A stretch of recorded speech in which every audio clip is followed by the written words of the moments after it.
Conseiller municipal depuis 4 ans, Benjamin Turcotte se dit prêt à se lancer un nouveau défi. Aujourd'hui, 4 ans plus tard, je vous annonce que je serai candidat à la mairie de Val-d'Or. Celui-ci espère pouvoir emmener plusieurs dossiers à terme, notamment au niveau du centre-ville. Pour amener Val-d'Or à un autre niveau, c'est sûr qu'il va falloir contribuer encore à stabiliser, à diversifier le développement économique.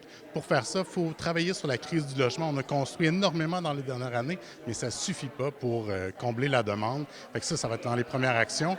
Puis sinon, c'est un projet qui me tient à cœur, c'est le centre-ville. Je veux ramener la fierté du centre-ville, je veux que les gens se sentent en sécurité, il faut agir, il ne faut pas accepter l'inacceptable. Il mentionne avoir beaucoup appris depuis les 4 dernières années. Dans les 4 dernières années, dans mon rôle de conseiller municipal, j'ai appris énormément. Dans le fond, j'ai appris que les villes ont un pouvoir très grand sur la qualité de vie des gens. Puis j'ai appris aussi dans différents dossiers, là, que ce soit l'itinérance, l'environnement, le développement économique.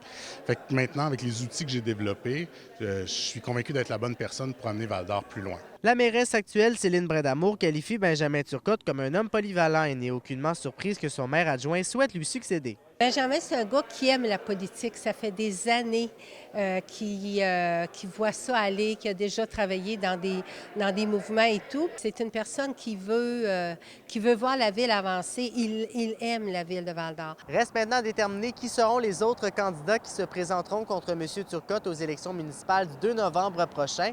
Et rappelons que le député d'Abitibi-Est, Pierre Dufour, a mentionné la semaine dernière être toujours en réflexion en vue d'une possible candidature. Alexis Dumont, RNC Nouvelles, à Val-d'Or.